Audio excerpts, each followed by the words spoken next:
when it's Kody's night at Christine's house, she's cleaning the entire house, making the food that he likes to eat, telling the kids to behave, playing the games that they want. Like the whole world revolves around Kody when he's at Christine's house.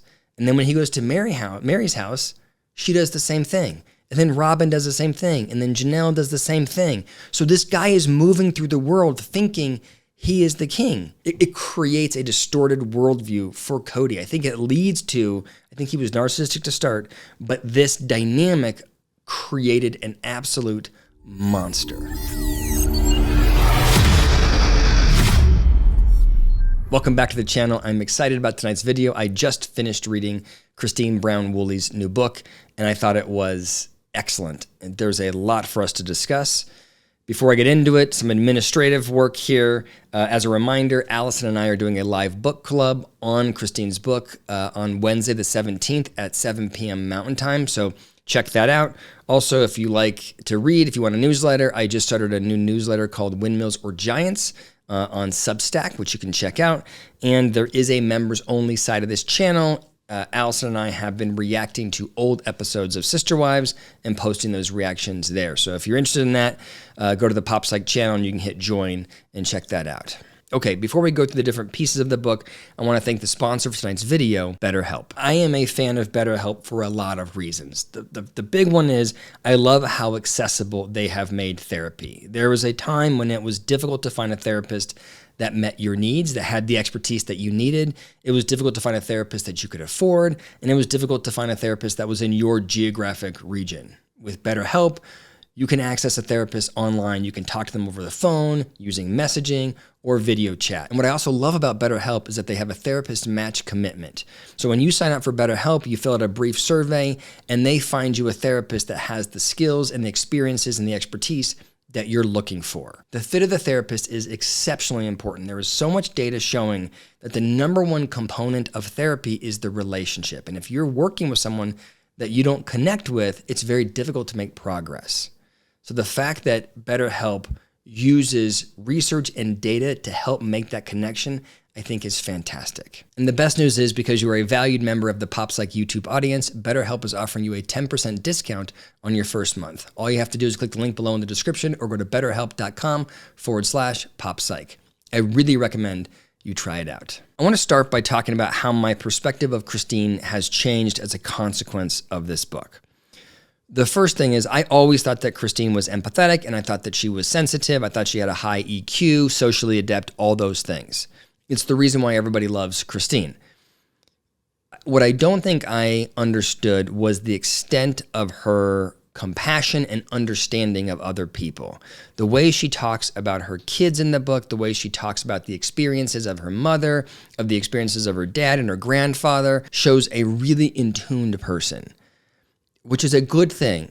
But the downside of that skill set is it's very easy to assume that other people have the same capacity. And the truth is they don't. So I do think that Christine moves through the world, at least in the book, especially the earlier part of her life, thinking that other people are understanding the pain that she's in, thinking that other people are clocking how she's being mistreated. And what happens is she's looking at going, if I were in their shoes, I would understand how shitty this is for me. You must get it and not care. And then because she assumes that they're getting it, she's not going to force herself to say something. So she stuffs it and stuffs it and stuffs it. And it's like a very common thing for people that are super empathetic, that are also very insightful, to end up stuffing it and stuffing it and stuffing it until eventually they blow. And I think for Christine, what happened was she spent years stuffing it and putting up with it. And then she eventually goes, I'm out of here, Kody. And Kody's experience of it is, whoa, that's wild. I didn't see that coming. And you look at it and go, Kody, how could you not see it coming? And I think part of it is that Kody doesn't have for a myriad of reasons, doesn't have the ability to really track the pain that other people are experiencing around him. And Christine does. So that's the first thing. I hope that makes sense.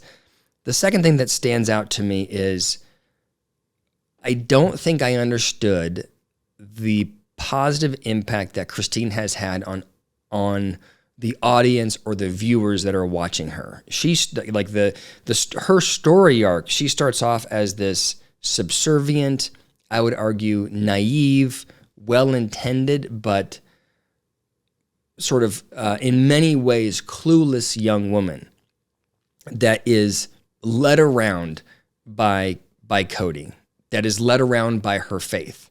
And she ends this book as an absolute powerhouse of a wife to David Woolley, an absolute powerhouse mom to her children, and an absolute badass when it comes to dealing with an abusive ex-husband. That story arc for people that are in shitty relationships, that story arc for people that feel stuck, I think is exceptionally powerful. And the last thing that I learned was that if you hear Christine talk about any phase of her life, what you notice is she has a narrative mindset, meaning that she is always telling a story. It's like you could implant a Disney plot line at every phase of this book. When Christine is talking about her childhood, right? The childhood is great. Everybody is happy. Something bad happens. Her mom gets divorced, but she retains the relationship with her father and eventually fixes the relationship with her mother. It's like a beautiful plot line. The relationship with Kody starts off seeming like it's the right thing, turns into an absolute disaster. She gets out and now she's happy. Everything, the relationship with David Woolley starts off positive. There is some turmoil. He doesn't kiss her, and now he's the perfect person, right? So there is this tendency to create a narrative out of everything, which makes for really good reading. The risk is, I think, if you look at the amount of loyalty she shows and the amount of resiliency that she shows, I would argue to a fault, to Kody. I think part of what gets her through that is she has this idea that it's going to work out in a perfect way. She creates a narrative out of everything. If I were her therapist, I would be like, hey, it doesn't always have to have a beautiful ending, right? You look at your relationship with Kody, you can make a story arc now, but there were many years where she was sort of stalled out in this miserable relationship, hoping for the Disney ending. I think that mindset is an important component of who she is. The book starts with Christine talking about her childhood, and she paints a very idyllic picture of what her youth looked like. Great relationship with her mom, great relationship with her dad, her grandfather. The whole thing was perfect. She loved her childhood. And even at the end of the book, she goes back and says, look, being a polygamous wife didn't work for me, but the fact that there is a village helping to raise the kids is wonderful. I don't know that I agree. This is sort of outside of the book. As I've watched Sisterwives now, I guess since like 2020, and I've really tried to be open-minded about this lifestyle that I know nothing about. But it's really hard for me to feel like I agree with in principle the civil rights argument of, hey, we should let people live the way that they want to live. They're not hurting anybody. So like Utah, get out of their hair. And it's interesting to me that Christine grew up in that environment, which she described as being so loving and so supportive. But she talked about only seeing her dad one day a week. And on that one day, while he was available to them, right, she's sharing her dad with all of her siblings. She talks about how everything was so perfect. And then when she's 19, her mom divorces her father, and she is angry at her mom for leaving the faith and for leaving the family and for leaving her father, because Christine had no idea that there was anything wrong. From the outside, it feels like that requires incredible naivete on Christine's part not to see the fact that there was dysfunction happening around her. And it's part, I guess I look at it and go, man, you're growing up in this environment where you can't go to a typical school. You can't talk about your family.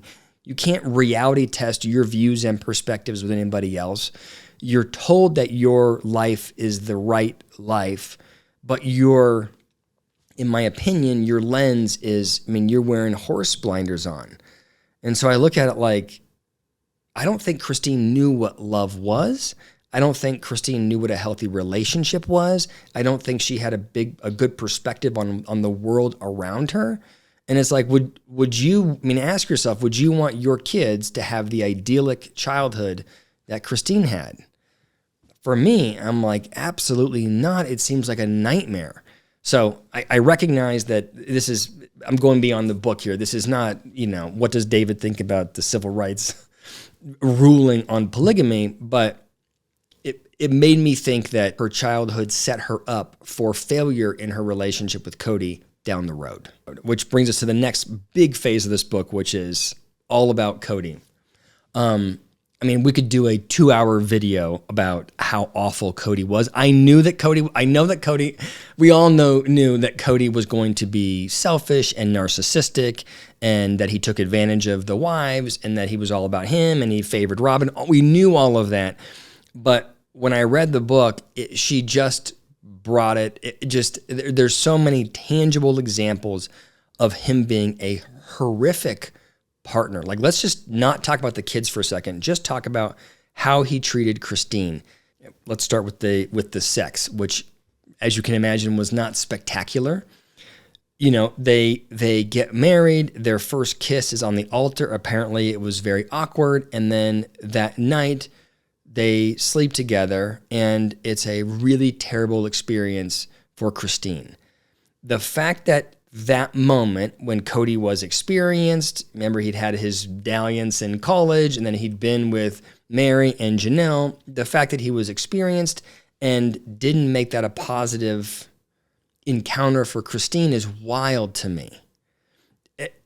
Just so selfish, and then he was so selfish after that moment with her. The fact that, as the sex didn't get better, right, they have this sort of perfunctory romantic relationship where Kody does his duty when he has to, but only if Christine earns his affection. She has to be a good wife. She has to be a lovable sister wife in order to get love and affection from Kody. And then you ask, well, what's the love and affection from Kody? Turns out in the book, she had to, in order for him to sleep with her, she had to give him a massage. It was one-way foreplay. She had to warm Kody up, but when she asked, hey, Kody, I'd like it if you gave me a massage, Kody was not willing to do that. He was too busy or too tired from work, right? So you have this guy who's driving around in his new Lexus, which we'll get to in a second. He's driving around in his new Lexus, dating Robin and whatever. Christine is in the basement taking care of all the kids, and Kody's exhausted and doesn't have the energy to take care of his wife. And then beyond that, he is just an incredibly selfish partner. I didn't realize before, right? So he's on a rotation. He goes to the 4 wives' houses every week. But what he does is, if there is any kind of interpersonal friction with one of the wives, he just goes to the next house. So Christine has to make a choice. Whenever she's frustrated with Kody, for, I'm sure, thousands of reasons, she either has to stuff it and not say anything to him and assume that he gets it, or she brings it up to him, in response to which he will simply go, see you later, I don't want to be here, I'm going to go over to Robin's house. So you have all of these wives that have this guy that comes in that is treated like a king, because if you make him feel any way other than positive, he'll leave. So when it's Kody's night at Christine's house, she's cleaning the entire house, making the food that he likes to eat, telling the kids to behave, playing the games that they want. Like, the whole world revolves around Kody when he's at Christine's house. And then when he goes to Mary's house, she does the same thing. And then Robin does the same thing. And then Janelle does the same thing. So this guy is moving through the world thinking he is the king. It creates a distorted worldview for Kody. I think he was narcissistic to start, but this dynamic created an absolute monster. And I think that is a good transition to talk about his performance as a father, which is abhorrent to me. In so many ways, it's so horrific to me. The first big example was when Truly was being born, and Christine needed Kody to be there, and he went home to go get Christine's bag. But it took him a long time to come back, not because he was stuck in traffic, but because he wanted to stop by Robin's house. Another example is when Truely's about 3 years old and the wives are in San Francisco for something, and Truely has a kidney issue. She has to go to the hospital. It's really, really, really bad. Christine calls Kody and says, can you go help out? I think it was Aspen or Ysabel. Somebody was taking care of Truely, and Kody said, I can't. She'll be fine, and abandoned Truely, who was headed to the ER because he was reading to Robin's kids. It's just this total, he made no effort to be fair to the wives or to the kids. And the most horrific example is when Ysabel had to get surgery on her back for scoliosis on the East Coast during COVID, and Kody said, I can't go with you. I can't leave Robin and the kids for 3 weeks. So he abandoned his daughter for this major surgery. Christine's got to fly out there by herself and take care of her daughter. And Kody didn't see any problem with that until Isabel's brothers came to visit, and it made Kody look bad. It was looking bad that created distress for Kody. It was not his daughter's pain. Look, if you read the book, it's almost 300 pages. And it's chock full of Kody being a nightmare. I mean, it's wall-to-wall Kody being a nightmare. And I don't think, by the way, that she was exaggerating. I thought that Christine was very fair when talking about Kody and when talking about Robin. Christine was stuck in a terrible situation, I think as a consequence of her faith and as a consequence of Kody. My new favorite term is spiritual narcissism. And that's what I think about when I see Kody. A spiritual narcissist is somebody who can, as a consequence of their ability to articulate their faith, get people to think that they have an elevated relationship with God, an elevated relationship with the spiritual, and they use that elevated relationship to control other people. That's what Kody does. A really good example of that is when he and Robin started looking at the different holidays, and they decided that, Easter wasn't a good holiday because it was a pagan holiday, and that it would be better to celebrate the Jewish holidays, the Jewish traditions. I don't think that Kody really gave a shit about Easter or about the Jewish holidays, but I think that Kody liked the idea that he had such a relationship with God that he was able to independently look at the different pieces of literature and determine what God wanted, and then turn around and wield that understanding to control the behavior of his wives and all of his kids. All about Kody, right? It puts him in a position of, I am the expert on the most important thing in your life, which is God. Listen to me. Kody used that same ability to talk about his faith to convince Christine that her jealousy was a weakness, that she needed to work on herself to stop being so jealous. And he used that same strategy to convince his wives of this idea of the sacred loneliness, that the pain they were experiencing now would serve them and would serve God when they were in heaven. It's just to me, it's such a significant component of how Kody ran that family. And the best part of the book is that Christine finds her footing. She becomes empowered, she respects herself, and she tells Kody to kick rocks. And I loved how she made the decision, I think, 8 months in advance of leaving Kody. And she created a plan, a step-by-step plan. Here's what I need to do to get from here to get to there. And I hope that people that are stuck in abusive relationships listen to Christine's story, because she is, I was reading the book and I was thinking, holy shit, this is so powerful for people to get a line of sight into like how it happens, right? When we talk about it in popular culture, we sort of say, oh, you should just leave him, like it's real easy. Well, it's not real easy if you don't have a place to go, if you don't have the resources, if you are convinced that your faith is against it, right? If your kids are stuck there, right? There's so many things that get in the way. And Christine, I think, just systematically worked herself out of that relationship. She trusted herself. She trusted that she could do better.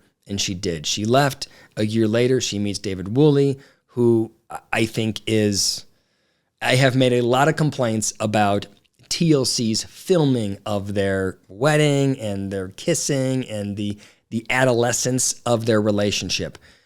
But he could not be a better person for Christine. I think she is, and I think it is no hyperbole. I think she is with the right person. I think he is perfect for her, and I am so happy that that's how her big story arc ends. So those are my global thoughts about the book. I'm curious what you think in the comments below. And again, if you're interested, Allison and I are doing a live book club on Wednesday the 17th at 7 p.m. Mountain Time. Okay, thanks for listening.